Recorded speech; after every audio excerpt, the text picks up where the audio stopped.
2023年5月的山西运城，一段母亲哭求寻子的视频在本地朋友圈刷屏。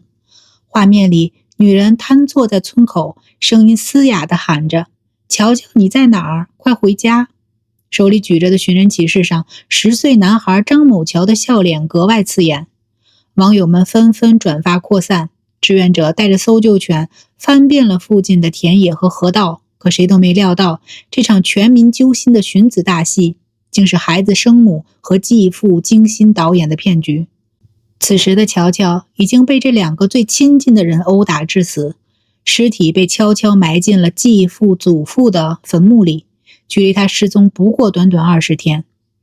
当生父颤抖着抚摸孩子遗体时，那个曾经会扑到他怀里撒娇的小男孩，全身布满新旧交错的伤痕，左手掌骨早已粉碎，连骨骼都透着长期受虐的畸形。今天咱们就讲讲这个突破人伦底线的案件，看看恶魔是如何披着亲人的外衣，将孩子拖入地狱，而法律和社会又该为这样的悲剧做些什么。故事得从2023年5月3日说起。这天上午，山西临沂县公安局接到报案，报案人谢某朵声称自己10岁的儿子张某乔在前一天晚上离家出走后失联。做笔录时，谢某朵情绪激动，一会儿说孩子可能去了生父家，一会儿又哭着回忆孩子最近很叛逆，似乎是跟自己闹了别扭。为了找孩子，谢某朵可谓不遗余力，他很快在社交平台发布了寻人启事，配着乔乔的照片，写满深情。我的宝贝，妈妈错了，你回来好不好？还特意拍了一段自己在村口哭喊的视频，画面里的他头发凌乱，眼含泪水，任谁看了都心疼这位焦急的母亲。当地的公益组织迅速响应，志愿者们分成几组，带着热成像仪和搜救犬，在学校、网吧、田间地头反复排查，周边村民也自发加入搜寻队伍，寻人启事在本地微信群里被转发了上万次。可奇怪的是，这场声势浩大的搜寻始终没有任何进展。乔乔平时性格内向，很少独自出门，按说不会跑太远。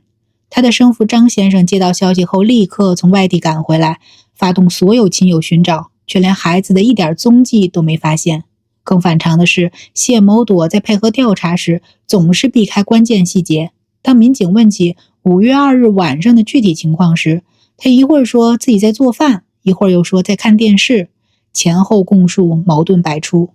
民警的直觉告诉他们，这个悲情母亲背后一定有问题。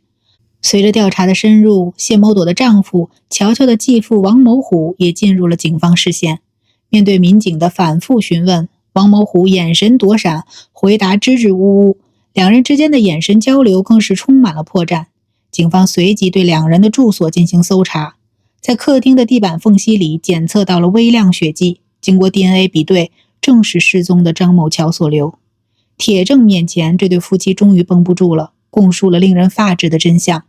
2023年5月2日深夜，王某虎怀疑乔乔偷拿了家里的现金，二话不说就让谢某朵找来3角带，将熟睡中的孩子从床上拖到客厅，2人轮番抽打，从深夜一直打到凌晨，直到乔乔浑身是血，大小便失禁才停手。第2天清晨，谢某朵发现孩子身体已经冰凉，没有了呼吸，可他们没有选择报警，反而连夜用麻袋裹住孩子的尸体，开车送到王某虎祖父的坟地，挖开坟墓，将孩子埋了进去。随后就上演了那场声泪俱下的寻子戏码。当警方带着挖掘机赶到坟地，挖出乔乔的遗体时，在场所有人都沉默了。孩子身上的衣服早已被血浸透，裸露的皮肤上新旧伤痕层层叠加，有的已经结痂，有的还在渗血，左手明显畸形，那是之前被打骨折后没有得到任何治疗留下的后遗症。法医鉴定报告更是让人心碎，乔乔并非单纯死于当晚的殴打，而是长期反复遭受钝性外力击打，导致全身软组织缺血坏死，器官功能严重减退，最终因创伤性休克死亡。换句话说，在被活活打死之前，这个10岁的孩子已经在地狱里煎熬了1年多。乔乔的苦难要从2022年2月说起。那一年，她的生母谢某朵和生父张先生离婚后，带着9岁的她嫁给了王某虎。重组家庭的建立成了乔乔噩梦的开端。起初，王某虎还装出一副好继父的样子，但没过多久，本性就暴露无遗。他看不惯乔乔内向的性格，便嫌弃这个拖油瓶分走了谢某朵的注意力，动辄就以不听话、没规矩为由对孩子动手。最开始，谢某朵偶尔还会拦一下，但在王某虎的强势压制下，他很快就站到了施暴者的一边。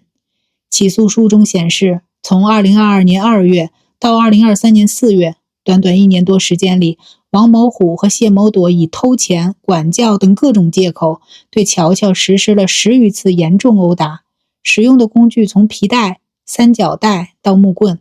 只要手边能拿到的东西，都成了他们发泄的武器。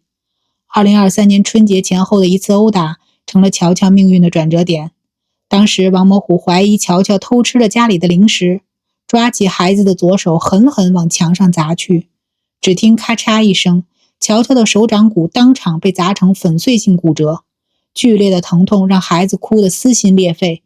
可王某虎和谢某朵不仅没有带他去医院，反而嫌他吵闹，又用胶带封住了他的嘴。就这样，乔乔的左手在没有任何治疗的情况下，硬生生熬到伤口结痂，但手掌却永远的畸形了，连基本的握拳动作都做不了。手掌骨折后，乔乔的日子更加难熬，因为左手不方便，他吃饭穿衣都变得迟缓，这又成了被殴打的新理由。邻居后来在接受采访时说，经常能听到隔壁传来孩子的哭声和打骂声，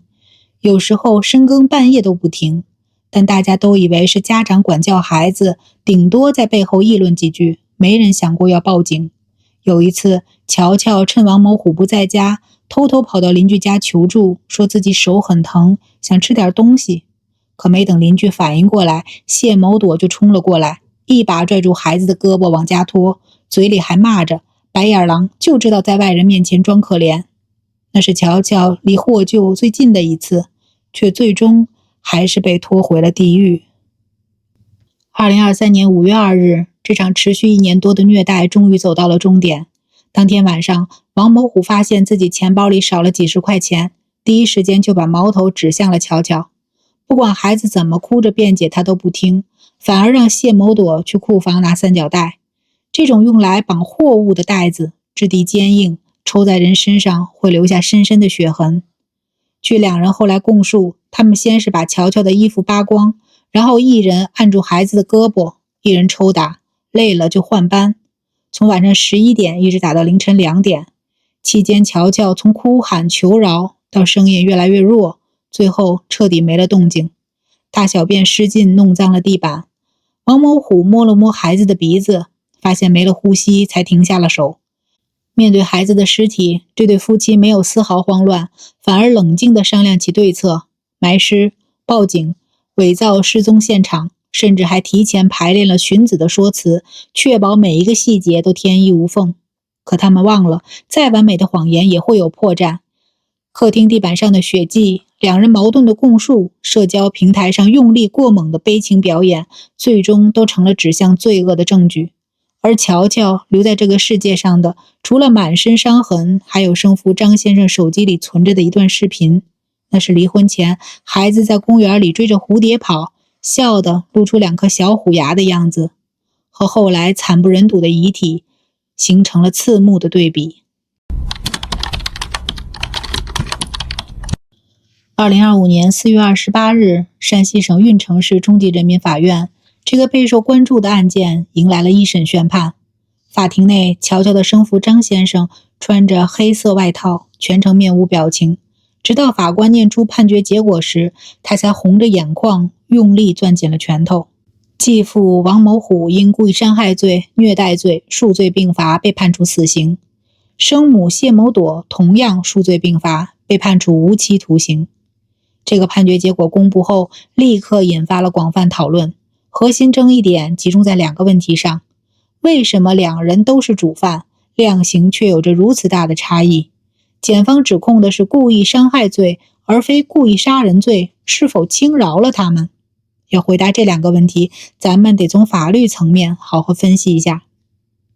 首先说罪名的认定，很多网友看到案件后都觉得应该以故意杀人罪定罪，但法院最终认定的是故意伤害罪和虐待罪数罪并罚。这可不是法律放水，而是基于案件事实的精准判断。根据我国刑法规定，虐待罪是指对共同生活的家庭成员经常以打骂、捆绑等方式进行摧残迫害，情节恶劣的行为。这个罪名的量刑上限是7年有期徒刑，而故意伤害罪如果致人死亡，最高可以判处死刑。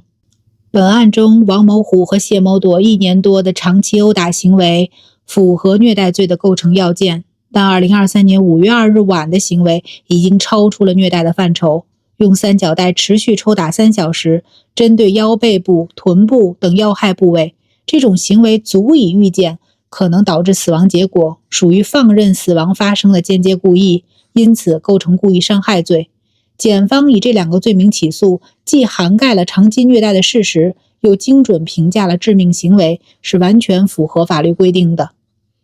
再来看量刑差异的问题，很多人觉得生母比继父更可恶，为什么反而没被判死刑？这就涉及到刑法中的罪刑相适应原则，简单说就是重罪重判，轻罪轻判，要根据被告人在犯罪中的作用、主观恶性等综合判断。根据庭审出示的证据，5月2日晚的致命殴打是王某虎主导发起的，他不仅率先动手，抽打力度和频率都远超谢某朵，事后埋尸、策划假失踪等行为也主要是他安排的。而谢某朵虽然积极参与殴打，但更多是听从王某虎的指使，且没有证据表明他有主动预谋杀人的主观意图。法院据此认定王某虎的主观恶性更深，作用更大，因此被判处死刑，而谢某朵判处无期徒刑，这是符合法律逻辑的。不过，这对夫妻显然不认可这个判决。一审结束后，2人都以量刑过重为由提起了上诉。2025年11月7日，案件2审在山西省高级人民法院开庭，但并未当庭宣判。这个消息传到张先生耳朵里时，他正在给乔乔上坟，墓碑上孩子的照片还带着稚气。他们打我儿子的时候没手软，现在倒嫌判得重了。张先生在接受采访时红着眼眶说，我儿子的命没了，他们就算判死刑也换不回我的孩子，但我必须追责到底，这不仅仅是为乔乔，也是为了让所有孩子都能安全长大。这里咱们得普及一个法律知识点，根据上诉不加刑原则，如果检察机关没有抗诉，2审法院是不能加重被告人刑罚的。也就是说，谢某朵的刑期最多还是无期徒刑，王某虎的死刑判决也有可能被改判。这一点让很多网友感到愤怒和无力，觉得施暴者上诉反而能钻法律空子。但从法律程序上来说，上诉权是每个被告人的基本权利，确保2审能全面审查案件事实和证据，避免冤假错案。至于最终结果如何，咱们还得等2审判决公布。但可以肯定的是，法律绝不会让罪恶轻易逃脱制裁。庭审中还有一个细节让人深思，当检察官出示乔乔的法医鉴定报告和伤痕照片时，王某虎和谢某朵都低下了头，但自始至终没有一句道歉，也没有流露出丝毫悔意。他们的辩护律师在法庭上提出家庭矛盾引发、主观恶性不大等辩护意见，却被检察官当场反驳。对一个10岁孩子持续虐待1年多，直至殴打致死，还试图毁尸灭迹，这不是家庭矛盾，是赤裸裸的犯罪，没有丝毫悔意，恰恰说明主观恶性极深。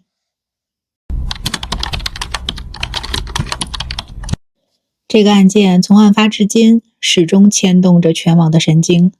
当谢某朵寻子的视频被扒出来，网友们发现自己的同情心被彻底利用后，愤怒瞬间爆发，相关话题很快冲上微博热搜，阅读量超过10亿，讨论量突破300万。大家的愤怒不仅来自于虐待行为本身，更来自于最亲近的人的背叛。最狠的伤害来自最亲的人，这是网友评论里点赞最高的一句话。在传统认知里，母亲是孩子最坚实的依靠，继父虽然没有血缘关系，也应承担起抚养和保护的责任，但这对夫妻却用最残忍的方式摧毁了这种信任。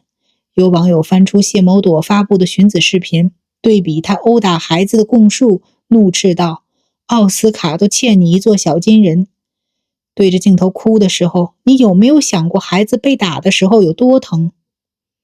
更让网友无法接受的是，两人作案后的冷漠。孩子死后，他们没有丝毫愧疚，反而忙着掩盖罪行，甚至在埋尸后还回家睡了一觉，第二天正常上班。张先生说，从案发至今，谢某朵和王某虎没有给他打过一个电话，没有说过一句道歉，反而在上诉状里写自己也是受害者。这种毫无人性的态度，比虐待行为本身更让人齿冷。除了对施暴者的谴责，很多网友也把目光投向了监护权漏洞这个问题。我国未成年人保护法明确规定，父母或监护人应当保障未成年人的安全，不得实施虐待行为。为严重侵犯被监护人权益，法院可以撤销其监护资格。但在本案中，乔乔长期受虐1年多，监护权却始终掌握在谢某朵手中，直到孩子死亡才被剥夺。还有网友提出疑问，邻居听到哭声为什么不报警？学校老师没发现孩子身上的伤吗？这个问题戳中了未成年人保护的痛点。现实中，很多人面对家庭暴力时，都会抱着别人家的事少管的心态，觉得父母管教孩子天经地义，却忽略了管教和虐待的界限。而学校作为未成年人保护的重要防线，也可能因为乔乔性格内向，不敢主动求助，而错过了干预的机会。针对这个问题，不少法律专家站出来发声。中国政法大学的一位教授表示，未成年人保护不是事后追责这么简单，更需要事前预防和事中干预。他建议建立强制报告制度的落地机制，让邻居、老师、医生等群体在发现未成年人受虐迹象时，不仅有义务报告，还要有便捷的报告渠道和保护措施，避免因为怕惹麻烦而选择沉默。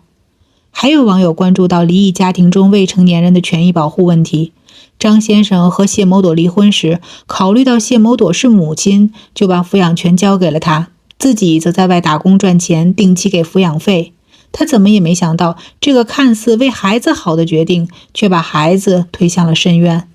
这也提醒所有离异父母，抚养权的归属不能只看血缘，更要看抚养人的品行和能力。同时，非抚养方也要加强对孩子的关注，不能因为距离远就疏于照顾。现在距离乔乔离开已经2年多了，他的墓碑立在生父家的祖坟旁，上面刻着爱孙张某乔之墓。照片还是8岁时拍的，笑得露出2颗小虎牙。张先生每个月都会来到这里，给孩子带他最喜欢吃的草莓味糖果，坐在墓碑前絮絮叨叨地说会儿话，告诉他爸爸还在为你讨公道，坏人一定会受到惩罚。每次说到这个孩子，我都会忍不住想，在那些被殴打的夜晚，乔乔是多么绝望。当皮带和三角带抽在身上时，他会不会想起以前和爸爸一起去公园的日子？当左手骨折疼得睡不着时，他会不会偷偷摸着胸口的衣服，想念妈妈曾经的拥抱？当最后一次被打得失去意识前，他会不会还在期待有人能来救他？我们总说孩子是掌心的宝贝，可乔乔的掌心却被最亲的人钉满了伤痕。1审的死刑和无期，2审的等待，这些法律的制裁能告慰孩子的在天之灵，却再也换不回那个追着蝴蝶跑的小男孩。